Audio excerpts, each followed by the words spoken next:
Every autumn, the riverbanks of Kolkata are flooded with color. Millions gather to immerse towering, hand-painted idols of the goddess Durga into the water. It is a massive, highly organized celebration of craft, faith, and local tradition. But step away from the traditional festivals, and the city reveals a different scale.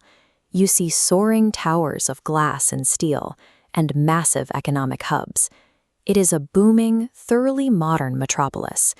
Yet this cultural and economic powerhouse has no ancient lineage. No Mughal emperors or ancient Hindu kings laid its foundation stones. Instead, this entire city was engineered from scratch by a foreign corporation. To understand Kolkata today, we have to look at the paradox of its origins, how a profit-driven machine designed purely for extraction resulted in a home for art and rebellion. This map shows the geography of the area around the year 1690. Along the banks of the Hooghly River sat three quiet, disconnected farming villages, Sutanuti, Govindpur, and Kalikata. That same year, Job Charnock and the British East India Company sailed up that river. They weren't looking for local culture. They were looking for a deep-water anchorage safe from coastal storms, a geographic bottleneck that would allow them to control maritime trade. The company immediately began pouring resources into this muddy riverbank. They built massive wooden docks, warehouses, and industrial brick complexes, forcing the three independent villages to merge into a single, efficient logistics hub. The original inhabitants had no say in this transition. From its very first days, the city's entire operational DNA was programmed for one commercial purpose: moving wealth out of India and into British ports. That commercial outpost hardened into an imperial stronghold following the Battle of Plassey in 1757. The East India Company cemented military control, and Kolkata was officially named the capital of British India. To protect their growing monopoly, the British constructed Fort William. You can see the scale of this military entrenchment in the imposing arches and sprawling footprint of its South Barrack. Soon, the British layered in advanced urban planning. Grand administrative buildings, sweeping tram networks, and extensive railway terminals were built to keep the empire's gears turning. But by concentrating the continent's wealth, modern education systems, and mass printing presses in one place, the British engineered an unintended result.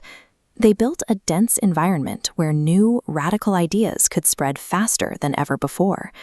Local scholars and artists began to use the very tools the empire provided, the printing presses and universities, to their own ends. They published volumes of Indian literature and philosophy, driving an intellectual revolution known as the Bengal Renaissance. Thinkers like Rabindranath Tagore emerged from this environment. His poetry and music challenged European cultural assumptions and gave Indians a renewed sense of their own history and potential. This cultural pride didn't stay in books. It spilled into the city's new schools and public squares, where thinkers like Tagore and political organizers like Gandhi found common ground. Kolkata became the hub where intellectual debate hardened into organized political action. The city's physical infrastructure was soon flooded by mass protests. Hundreds of thousands of people marched down the tram lines and gathered in front of the administrative halls, using the city's density to coordinate resistance against the empire's authority. The British had built a centralized, efficient capital to control a colony, but in doing so, they created a network of communication and transport that was eventually used to coordinate the empire's exit. When India secured its independence in 1947, Kolkata lost its status as the imperial capital. Yet, as these crowds show, the city was finally free to realize its own identity. Today, the physical framework of the colonizers remains. You can still see it in the heritage buildings and the yellow trams rattling down the streets. But the cultural software running the city is entirely Indian.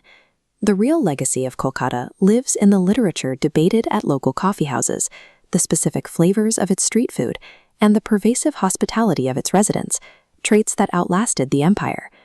It stands as proof that a city's identity is never dictated by the foreign powers that pour its concrete, but by the resilience and spirit of the people who live there. If you enjoy exploring the hidden histories behind the world's most fascinating places, hit subscribe. Let us know in the comments which city's story we should dig into next.